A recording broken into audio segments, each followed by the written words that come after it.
ఈ నెల 20వ తేదీన భీష్మ ఏకాదశి సందర్భంగా దేశం నలుమూలల నుంచి సత్యదేవుని దర్శించుకోవడానికి అధిక సంఖ్యలో భక్తులు అన్నవరానికి రానున్నారు.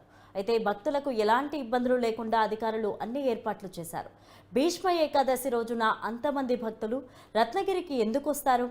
ఆ రోజు విశిష్టత గురించి అన్నవరం దేవస్థానం ఆలయ వేద పండితులు సుబ్రహ్మణ్య ఘనాపాటితో మా correspondent Uday face to face. Thank you. కోరిన వరాలు ఇచ్చే కొండంత దేవుడు, భక్తుల పాలిట కొంగు బంగారంగా నిత్య పూజలు అందుకుంటున్న వీర వెంకట సత్యనారాయణ స్వామివారి దేవస్థానంలో ఈ నెల 20వ తేదీన భీష్మ ఏకాదశి పర్వదినం సందర్భంగా విశేష సంఖ్యలో భక్తులు దేశం నలుమూల నుంచి ఈ క్షేత్రానికి అయితే పోటెత్తనున్నారు. ఈ భీష్మ ఏకాదశి ప్రత్యేకత ఏంటి? అసలు ఇంతమంది భక్తులు అన్నవర క్షేత్రానికి రావడానికి కారణం ఏంటి? భీష్మ ఏకాదశి విశిష్టత ఏంటనేది మనతో మాట్లాడడానికి ఆలయ వేద పండితులు ఉన్నారు. ఆయనతో మాట్లాడదాం. స్వామి చెప్పండి, శుభకేశులు ఇద్దరు ఈ అన్నవర క్షేత్రంలో ఒకే పీఠంపై ఉంటారని చెప్తారు. అలాగే భీష్మ ఏకాదశి పర్వదినం విశిష్టత ఏంటి? అసలు ఈ భీష్మ ఏకాదశి రోజున ఈ అన్నవర క్షేత్రానికి భక్తులు విశేష సంఖ్యలో రావడానికి గల ముఖ్య కారణం ఏంటి? ఈ భీష్మేకాదశి మహాపర్వ దినాన్ని పురస్కరించుకుని అన్నవర మహాక్షేత్రానికి జనులందరూ కూడా ప్రతి సంవత్సరం కూడా తండోపతండాలుగా వస్తూ ఉంటారు. దానికి కారణం ఏమిటంటే ప్రత్యేకంగా కథలోనే చెప్పబడి ఉంది. మాఘవేవ మాధవేవ మాసి అని చెప్పి, అలాగే మాఘమాసం చాలా విశిష్టమైనటువంటిదని మాసమని కథలో చెప్పబడింది.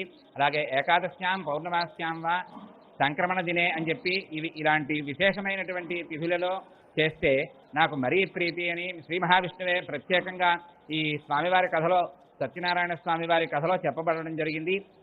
అందువల్ల ఆ యొక్క విశేషాన్ని పురస్కరించుకుని భక్తులందరూ కూడా వేకువజామునే అంటే 1 గంట వేళ నుంచి కూడా, తెల్లవారుజామున 1 గంట నుంచి కూడా అనేక సుదూర ప్రాంతాల నుంచి వచ్చి రాత్రి నుంచే టిక్కెట్లు తీసుకుంటూ ఇక్కడ స్వామివారి యొక్క సేవ చేసుకోవాలి, స్వామివారి యొక్క వ్రతం ఆచరించాలి, స్వామివారి యొక్క దర్శనం చేయాలి అనేటటువంటి ఉత్సుకతతోటి ఎన్నాళ్ళ నుంచో ప్రతి సంవత్సరం కూడా కార్తీక శుద్ధ ఏకాదశి ఒకటి, కార్తీక పౌర్ణమి, అలాగే మాఘ శుద్ధ ఏకాదశి, భీష్మ ఏకాదశి ఈ మహాపర్వదినాలని పురస్కరించుకుని అనేక ప్రాంతాల నుంచి, అనేక రాష్ట్రాల నుంచి కూడా ఈ దేవస్థానానికి రావడం, స్వామివారి యొక్క వ్రతాన్ని ఆచరించడం, స్వామివారి యొక్క అనుగ్రహాన్ని సంపూర్ణంగా పొందడం, భక్తులందరూ కూడా చాలా ఆనందోహ్లాదాలతో ఇలా వీక్షిస్తూ ఉండడం, ఇక్కడ జరిగే సేవలను చూడడం.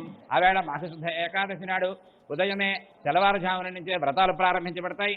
ఉదయం స్వామివారి యొక్క 1,00,000 చామంతుల పూజ చేయడం జరుగుతుంది. రాత్రి గ్రామసేవ ఉంటుంది. అలాగే ఈ స్వర్ణ పుష్పార్చన ఉంటుంది.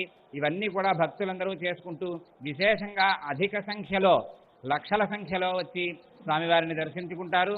అటువంటి మహాభాగ్యం ఈ మాఘమాసంలో ఈ ఏకాదశి మహాపర్వదినాన్ని పురస్కరించుకుని జనులందరూ కూడా ఎంతో విశేషంగా పొందుతూ ఉంటారు.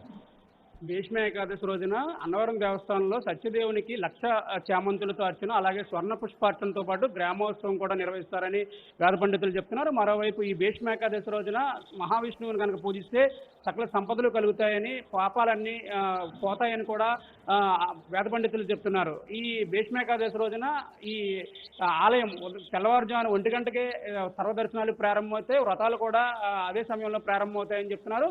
లక్షలాదిగా దేశం నలుమూల నుంచి ఈ క్షేత్రానికి అయితే భీష్మ ఏకాదశి రోజున పోటెత్తే అవకాశం ఉంది. వీరికి విశిష్టమైన ఏర్పాట్లు అయితే ఇప్పటికే పూర్తయ్యాయి. న్యూస్ 360 కోసం వీడియో జర్నలిస్టు ఆశయంతో ఉదయ్, అన్నవరం నుంచి.